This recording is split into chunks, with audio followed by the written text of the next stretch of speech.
နောင်ဆံဝါမျိုးဆိုင်ကောင်းတရားရပ်ပွဲတွင်ရှိပရိယဓမ္မရိတ်တာတွင်တရားချင်းတဲ့ဘောနဲ့အတုမိကြတဲ့ယောဂီသူတော်စင်များထိုင်းနိုင်ငံတော်ခုံနဲ့ကျေစုမှာခရိုင်ပါချောင်းမျိုးအာရယောဂမတည်ရှိတဲ့ဓမ္မ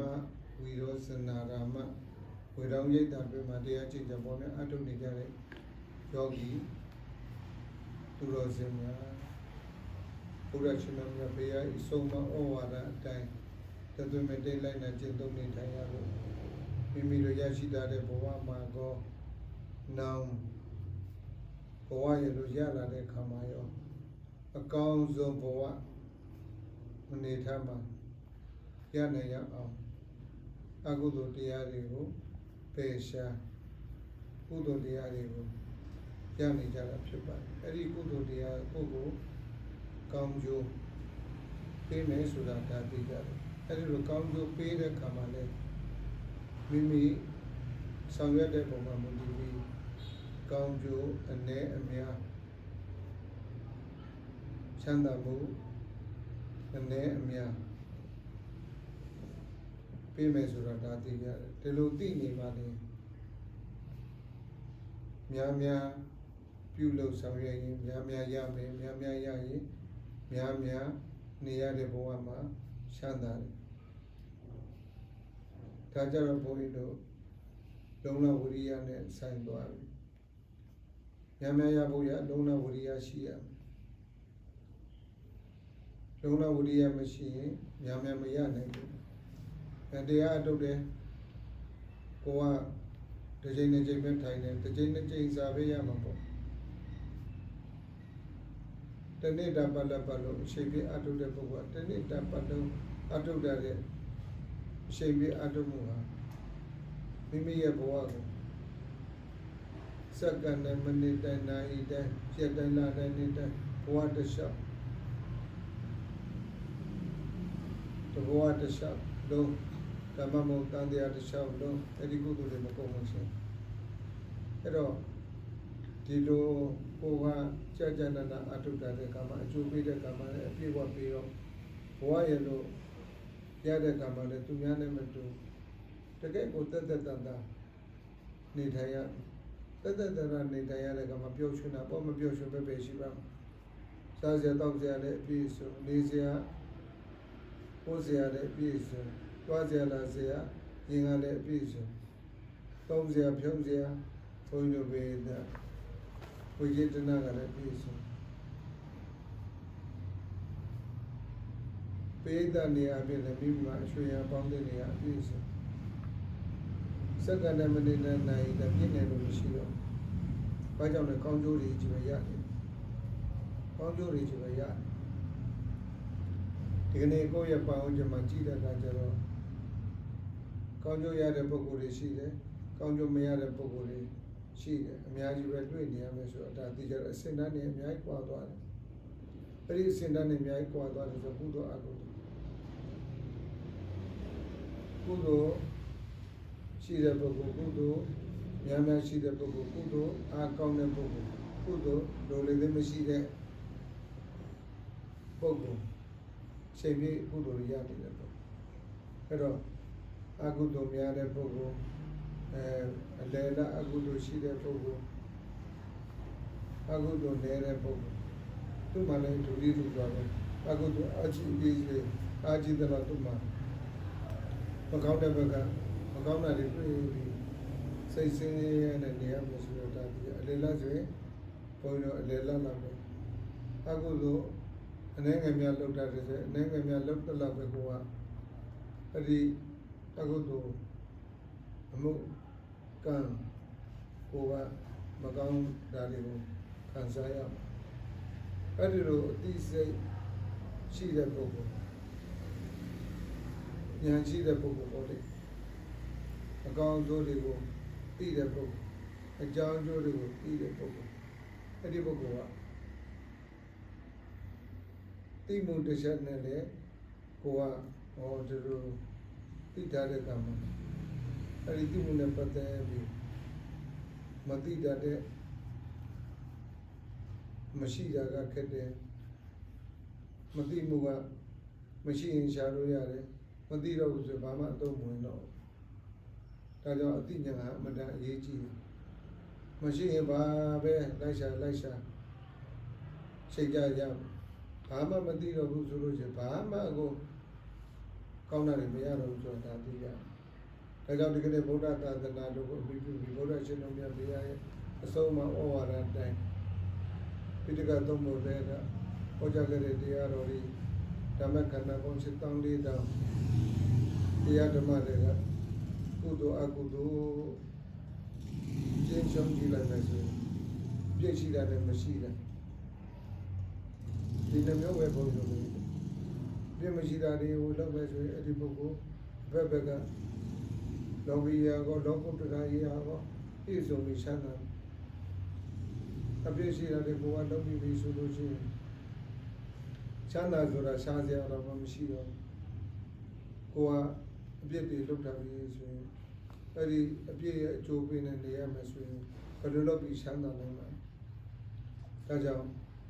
အကောင်းကိုလည်းရအောင်ယူရမယ်အဆိုးကိုလည်းဘုန်းကြီးတို့ကြိုးစားပြီးပယ်ရမယ်အကောင်းကိုလည်းကြိုးစားပြီးရှာရမယ်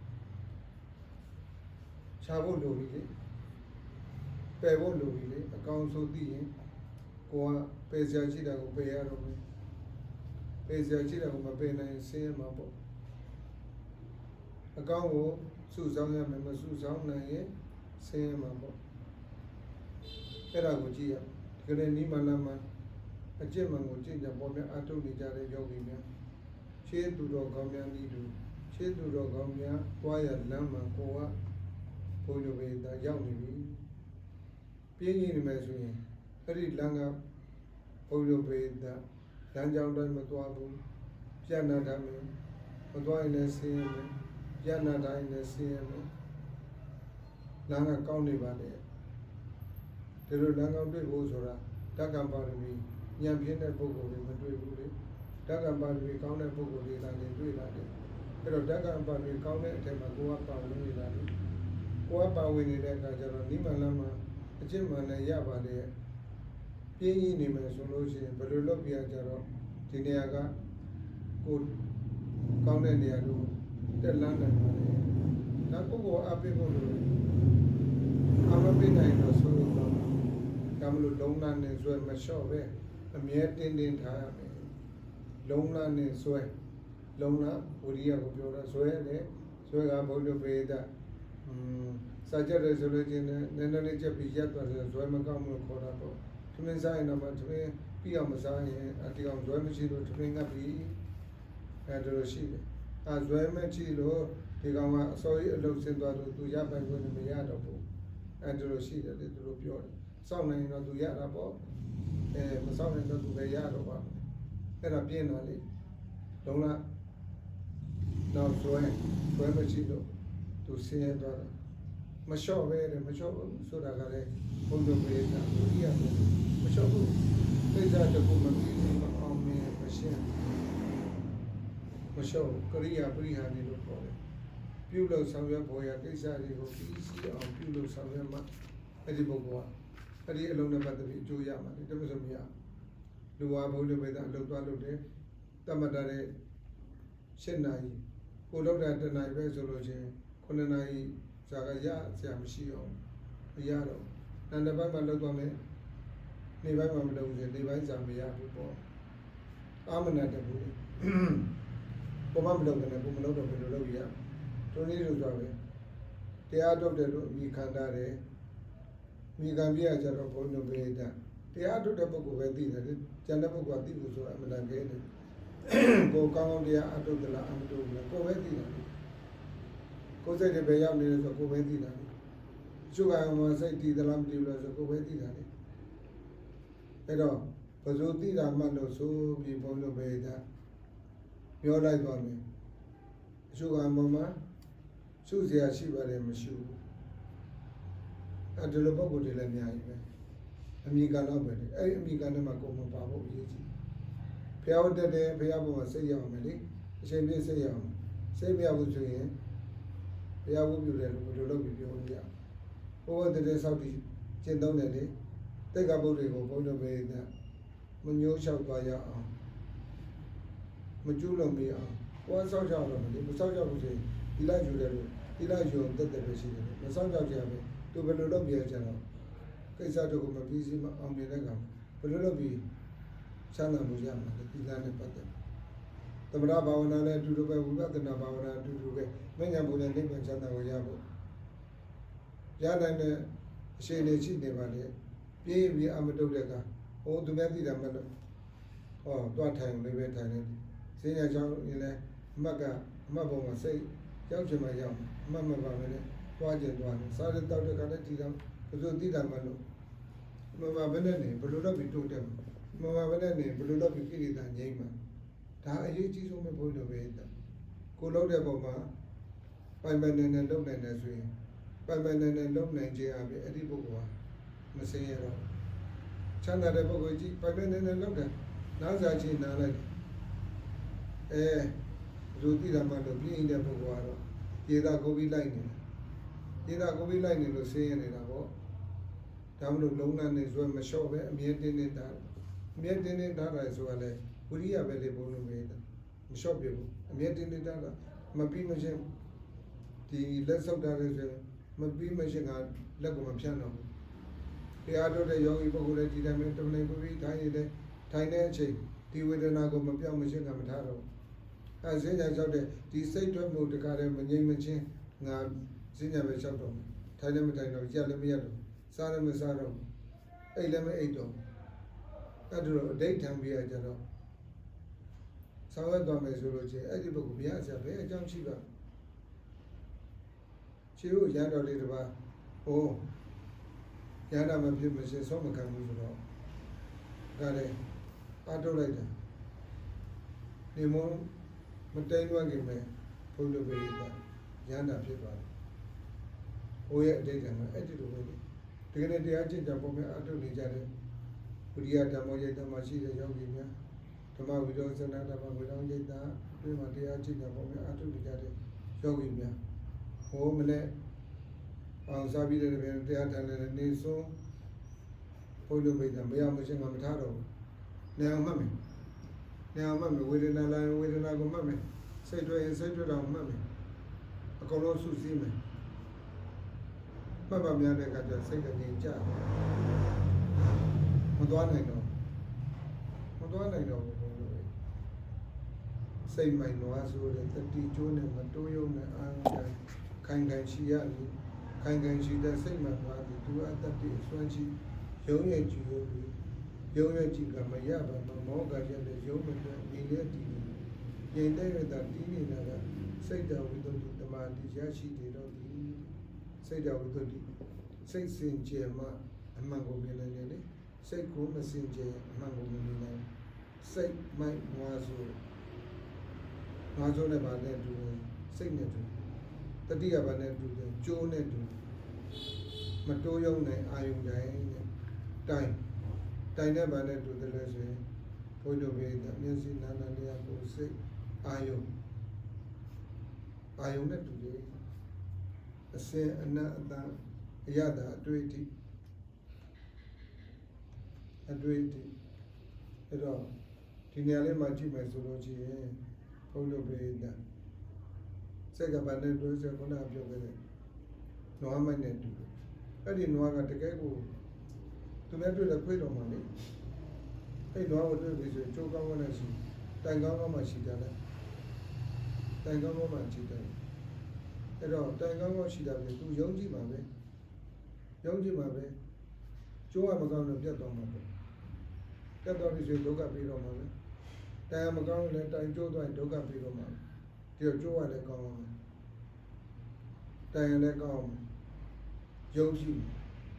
ကြည်လို့မရတဲ့အခါမှာဒီနောက်မှာဗါတဲ့ကျိုးရနေပြကြတော့အဲ့ဒီသူအသားတွေကို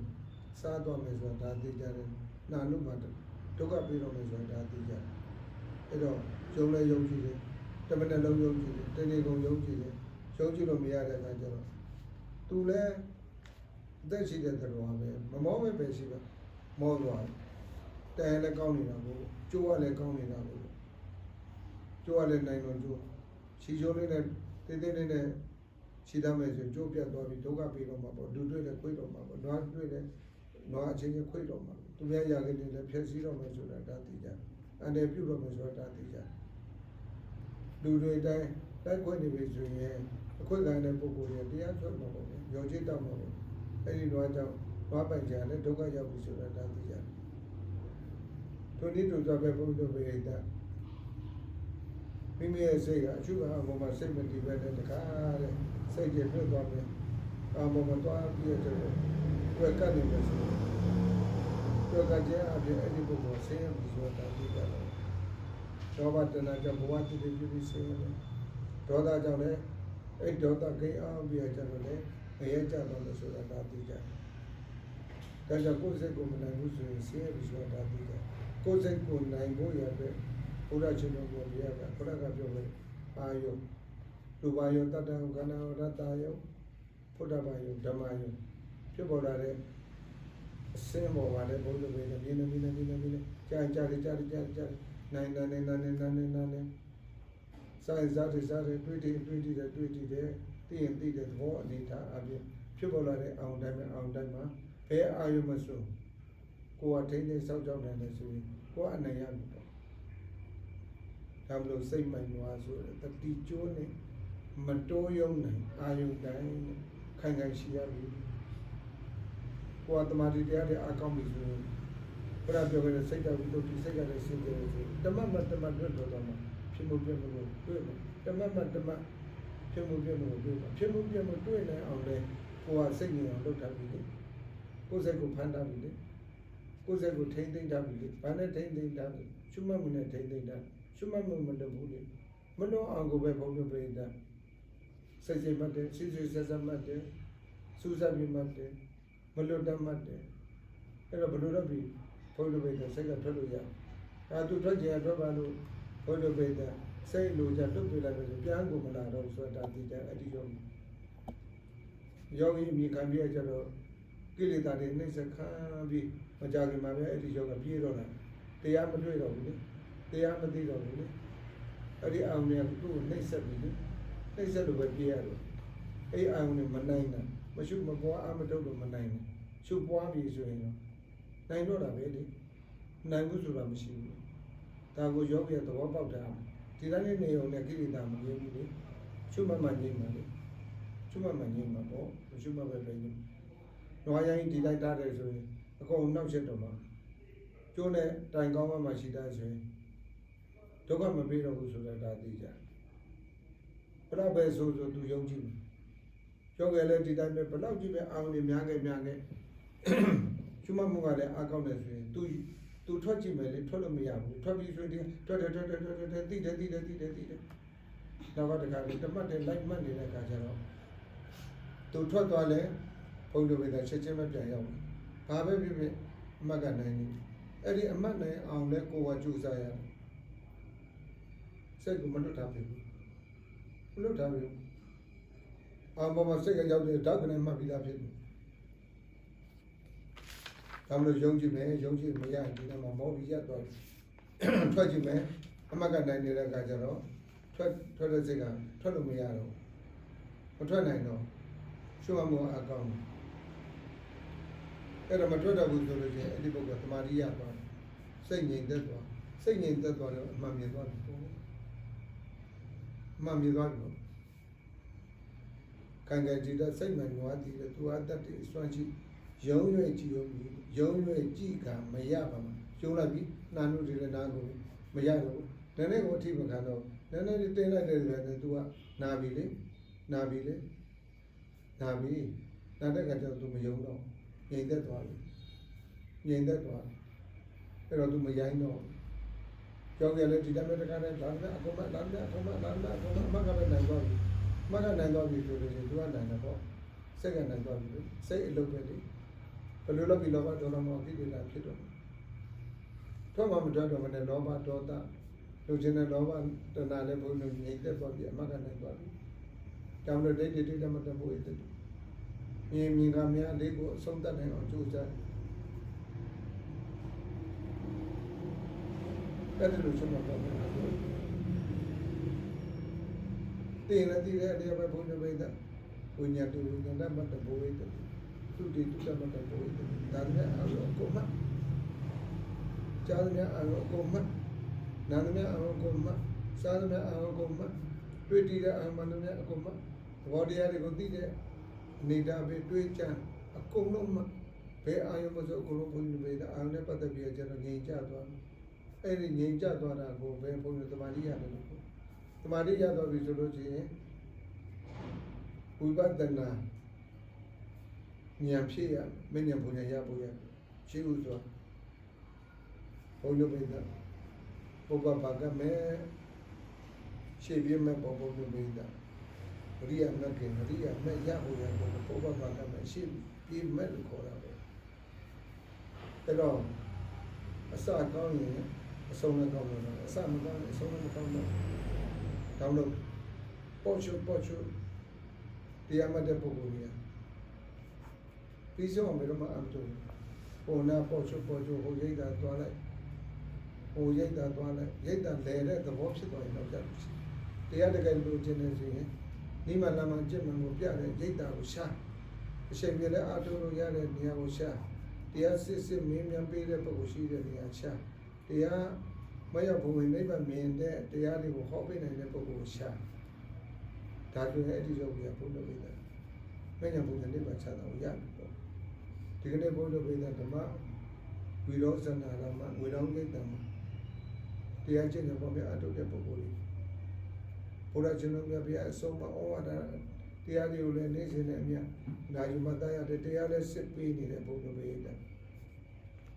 တရားလည်းစစ်ပေးနေစီနဲ့ကပ်နေတဲ့ဘုရားဝိဒ္ဓနေတယ်အချိန်နဲ့ကြာကြာလက်ခံပေးတယ်တချို့အချိန်ကြာကြာလက်မခံပေးဘူးလေအထုတ်ခွင့်ကမရဘူးကိုကလိုချင်တော့လည်းတရားမရမရဘုံဝင်နိဗ္ဗာန်မြင်ဖို့ရအတွက်အားပေးတဲ့တရားတွေလည်းဟောကြားပေးခြင်းမရှိတရားလည်းနိုင်ရမယ်တရားလည်းကျင့်ရမယ်အဲ့ဒီအိမ်ကတရားနဲ့ပြည့်စုံသွားလို့ဆိုရင်အဲ့ဒီဘုံကိုပြည့်ညတ်ပုံနဲ့လေးမှချတော့ရတော့